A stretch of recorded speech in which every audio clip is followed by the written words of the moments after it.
নমস্কাৰ বিনাপানী স্পৰ্টছ ক্লাবৰ জৰিয়তে আজি আমাৰ অনুষ্ঠিত হোৱা নকআউট ফুটবল টুৰ্নামেণ্ট 2025 যেটো আজি ফাৰ্স্ট ওপেনিং সেৰিমনি হিচাপে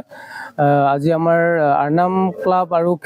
কৰেগুৰি এফচিৰ মাজত দুটা প্ৰতিনিধিত্ব হৈছিল তাৰে কৰেগুৰি দুটা গলৰ ব্যৱধানত জয়ী হল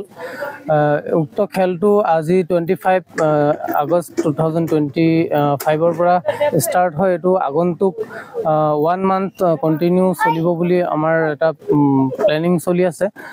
উক্ত খেলটো আৰু ওচৰা-ওচৰি যিমান ক্ৰীড়া প্ৰেমী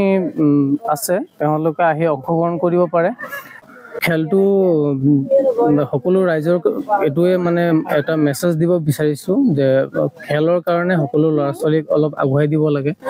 ঘৰত পৰা ওলাব লাগে হিমা দাস লাভলিনা বৰগোহাঁই তেওঁলোকেও এনেকুৱা নিচিনা জায়গাৰ পৰাই ওলোৱা তেওঁলোকে আৰু হিমা দাস ফটকাৰ ধিং এক্সপ্ৰেছ হোৱা নাই তেওঁলোকে আমাৰ এনেকুৱা সৰুৰা জায়গাৰ পৰা ওলাইছে তেনেকুৱা যিমান আমাৰ সৰু ল'ৰা-ছোৱালী হতক মানে খেলৰ কাৰণে আগবাঢ়ি যাবলৈ ঘৰৰ মানুহবোৰক যেনেকৈ হতক অলপ আগুৱাই যাব কাৰণে প্ৰেৰণা দিয়ে এটো আমাৰ সকলো ৰাইজৰ ওচৰত এটা ৰিকুৱেষ্ট থাকিলে প্ৰতি বছৰৰ দৰে আমিও এবাৰ উত্তৰ বৰবিল বিনাপানী স্পৰ্টছ ক্লাবৰ দ্বাৰা আয়োজিত ফুটবল খেল এবাৰো আমি প্ৰতিষ্ঠা কৰিছো আৰু এবাৰ আমাৰ প্ৰাইজ মানি হিচাপে আছে 20000 বিজয়ী দল আৰু ৰানাৰ্স আপত আছে 10000 উইথ ট্ৰফি আজি আমাৰ দুটা শক্তিশালী দলৰ মাজত প্ৰতিদ্বন্দ্বিতা হৈছিল তাৰ মাজত কৰেগুৰি আৰু এটা টিম আছিল আমাৰ কি আছিল আৰনাম সাইটিং এফসি দুটা গলৰ ৰেজাল্ট হিচাপত আমি পালো কৰেগুৰি 2 গল আৰু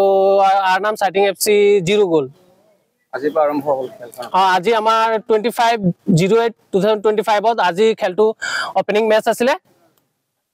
কিমান দিনে চলিব আমাৰ এটো খেলটো total 1 month near about 1 month আমাৰ 32 দল অলৰেডি শিডিউল হৈ গল আমাৰ